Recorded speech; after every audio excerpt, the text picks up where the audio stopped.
Elon Musk's Twitter is bankrupt?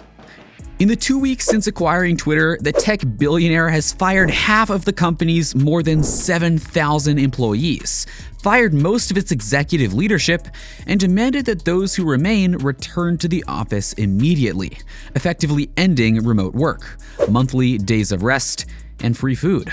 In addition, he's warned employees that the road ahead is arduous and will require intense work to succeed, and that bankruptcy is possible if the company doesn't stop bleeding cash soon. Musk is rushing to shore up cash, with $1.2 billion in annual interest payments from the acquisition due, possibly more as interest rates rise. But with brands cutting back on spending as recession fears loom, he's in a race to find new revenue streams. Impersonator accounts are proliferating as teams work around the clock to add blue verification checkmarks to the subscription product, resulting in an exodus of brands and causing the company to lose $4 million per day, according to Musk. Those who joined him in taking equity stakes would also lose out if he went bankrupt. But he's by far the most significant investor. Elon Musk would be the biggest loser if Twitter declared bankruptcy.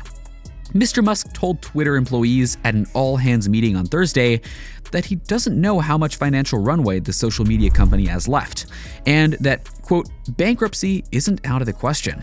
Mr. Musk can sometimes be flamboyant, but consider his words for a moment. Mr. Musk, who bought Twitter for $44 billion 2 weeks ago and put in $27 billion of his own money, would almost certainly have his investment wiped out if the company went bankrupt, because equity holders are the last to be paid when a company restructures.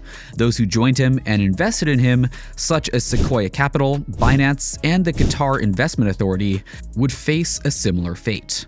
Mr. Musk, on the other hand, is by far the most significant investor.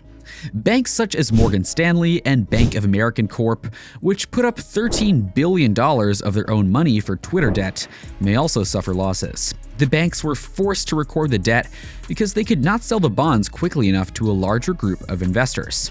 They do, however, have some safeguards. For example, approximately $10 billion of the $13 billion in debt is secured by specific assets, ensuring that it's repaid, even if not in full.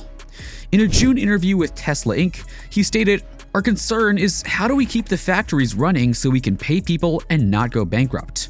He spoke about the supply chain issues at Tesla's Chinese factory following the COVID-19 lockdowns. Last year, he also raised the possibility of SpaceX, his rocket company, filing for Chapter 11 bankruptcy, tweeting, "If a severe global recession were to dry up capital availability or liquidity while SpaceX was losing billions on Starlink and Starship, then bankruptcy, while still unlikely, is not impossible." Mr. Musk's latest depressing tweet about Twitter is consistent with his previous remarks and actions. In the first week, he laid off roughly half of Twitter's 7,500 employees, blaming a massive drop in ad revenue on, quote, activist groups pressuring advertisers to cancel contracts with the platform. Mr. Musk also attempted to back out of the deal after expressing surprise at the number of bots and spam accounts on the platform. However, crying wolf, or in this case, raising the specter of bankruptcy, can become a self-fulfilling prophecy if advertisers, users, and employees abandon the company because Twitter's leadership fails to articulate a strategic vision. Senior executives have already left the company since Mr. Musk took over, and 2 more high-ranking executives announced their departures yesterday. Mr. Musk may be correct about Twitter declaring bankruptcy, but in that case, he stands to lose the most. Twitter Inc. has had a rocky start under Elon Musk. Why bankruptcy could be in Twitter's interest. It's theoretically possible that he could use more of his Tesla stock to bail out Twitter, or he could turn to his cadre of core investors who would probably have no trouble finding the money, said Andy Wu, an assistant professor at Harvard's business school who studied Musk's takeover. However, if Musk and his backers believe that Twitter is not worth investing more money in, the eye-popping debt payment could help make the case that bankruptcy is the best option for the company, according to Wu.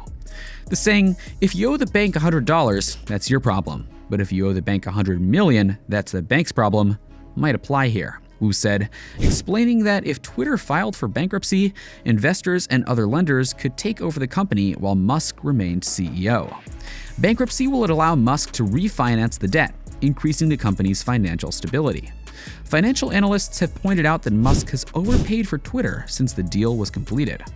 In addition, Musk's attempts to back out of the deal demonstrate his reservations about the $44 billion price tag.